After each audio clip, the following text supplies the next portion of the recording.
Favorite bar and why? Favorite bar. That's another Any that was giving me free beers with the gig at the time. Favorite bar. Man, I would have to say the Cypress, because Pete, the guy that owned the place, was a character. And he'd sing with the band and get on the tables and do Blue Moon and Never on a Sunday. And the bar would stay open until 3 a.m., you know, serving drinks. And it had that nice patio outside. I would say that that was my favorite bar. I loved playing there, and I liked going there to see other bands. It seemed like that may have been the center of the scene, you know, so that was the place to be. So that was my favorite place, was the Cypress. Favorite bar / bars, undoubtedly the Beat. You name it. If you were a hot local band in the scene at that time, playing that scene of music, new wave, you were in there playing, and you could just see so many different groups in and out of that club. But also, performing-wise, I really enjoyed the Pub University. That bar, undoubtedly, we would tear it up.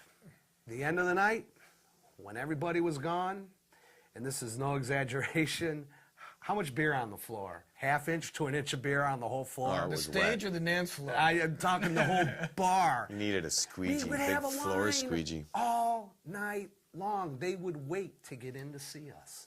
That was one of the so biggest cool. compliments you could get as a musician, is watching people stand out in the cold waiting to come Yeah, in to see shivering. Wait, I think they were having more fun waiting in line than they were in the club, because the club was just too darn packed. How about a funniest moment? Oh, I got one. Oh, God, we got a whole bunch. Let's get the list. Yeah, where do you start?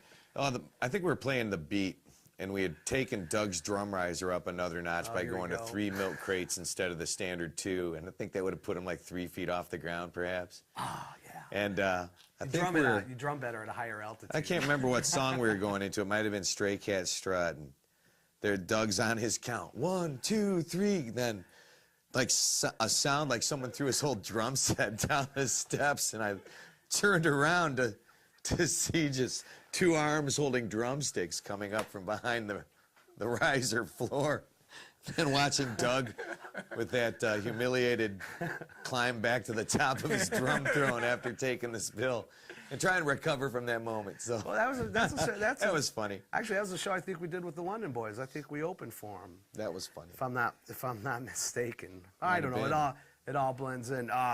Funniest moment, another Sluggo embarrassing moment. Angelo's Attic. Show once again. Place is just packed to the gills, and it's our second set. We're like at the tail end of the second set, and they got the clubs just whipped into a frenzy. We got them going. We're at the end of the song. Timmy, our guitar player, turns around, looks right at me, and goes, "Do it, do it, do Oh, it." And I yes. realized what I he's remember saying. now. I always talk about, I'm going to jump over the drum set. So I'm thinking, I'm going to jump over the drum set. So I stand up on the riser, and I'm realizing I'm not going to be able to jump over this drum set. So And I'm trying to tell him, don't do it, because the weight of your toms is not going to support you. So I but he figured- steps his foot out there. Step my foot onto the toms, and as soon as all my weight got on it, snap! It broke away. I came down like a slide. He looked like he boom. was coming off of a slide, man. right on Bam. my butt. The heel of my shoe, my beetle boot, broke right off. And he jumps up from the ground and looks at me with this kind of embarrassed and half excited look. At the same time, smacks me with his drumsticks and says, "Yeah." And I'm thinking, yeah, you meant to do that. Paul says, pick up a drum and start banging it. And so I did. Oh. Boom, boom, boom, boom. Yeah, Place went nuts. It was great. that was funny. It was embarrassing, too. That's why it was funny. Exactly. We enjoyed it more than you did. It's all for my benefit. Yes. It's all about you, Dave. Do we have any worst moments? Phew. Yeah. Playing McCutcheonsville, where the dressing room was underneath the stage, literally underneath the stage. And the stage was awful high, but it wasn't exactly 8 feet high. So you had to walk through this thing kind of hunched over because you had about a 5-foot height that you're dealing with there. And of course, you know, no one would pay attention. So all night long, everyone's cracking their head left and right. And of course, the more you hit your head, the more everybody laughed. The more you laughed, the more upset you got and agitated, and the more you hit your head. So it became this big head bang. I think we were head banging before it was popular. But that was a bad night. Bar none, the worst moment, though, was when they changed the drinking age. When the drinking age went from 18 to 21. That forever changed and killed, literally, the whole bar scene for the longest time. It just cut the crowds literally in half. If not worse. And it killed a lot of the bars. It literally killed a lot of the bars. A lot of bars had it really tough for the longest time when that drinking age changed from 18 to 21. And it was a long time before it really recovered, at least 10, 15 years. Mm-hmm. It's amazing, but it did. That's probably one of the worst moments. I think there's a lot of embarrassing moments for the band at times. Some of the worst moments, though, were when you'd lose people that you'd just gotten everything so happening, you know, and everything was sounding really good, and you were so tight.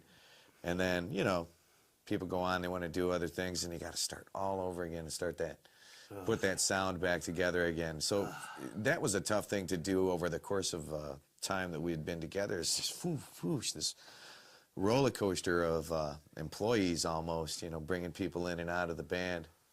Yeah, but you know what was also interesting about it, though, it wasn't so much for the new tones that we're speaking now, but as with the earlier new tones, it was a roller coaster ride. There were always members coming in and out, but at the same time, even though we were holding the new tones together, we were still getting other groups together with these bands that we would go see, these offshoots, the Tommy Guns and that, and we would do shows. I remember one night we did a show as the New Tones. I never left the stage as a drummer because I was also playing for the Trouble Boys on the drums at that time when they were kind of in between drummers and everything. So it was kind of like a real nice family thing because we all worked together so we could work, and that was a beautiful thing. Made a lot of friends and a few enemies. What other groups did you play with, and tell us about one of these? I got an idea when you're done too. Okay. All right, I'm rolling, and go ahead. What other groups did you play with, and tell us about one of these groups? I played with Meatloaf. Man, bunch of nationals. Yes, we did, folks. No, you played with Neil Sedaka. We played with Neil Young. It's true. Steve and Edie were always a favorite. Hey, Steve and Edie rock, man. They make good ice cream. Damn straight. Some of the other groups that I played with had a stint with the Tommy Guns, with Mark from the London Boys, John Watkins, Jeff Chris, my brother Dave. The Trouble Boys I played with, that was Matt and Frank Krasinski's band. I was their drummer for a while, and they were a crazy bunch of lads to work with. Aptly named? Well, no, not really. If you were to take the name of the band, the Trouble Boys, and then Matt and Frank, they were on the opposite end of the Trouble Boys. But I don't mean that in a bad way. I mean that in a good way. And I had fun playing with them. But the thing about it was my heart wasn't into it. I wasn't really into the music. I was just doing it to do it because they needed a kick drummer for the time being. And when they found a drummer that could do it for good, I was really kind of happy for them.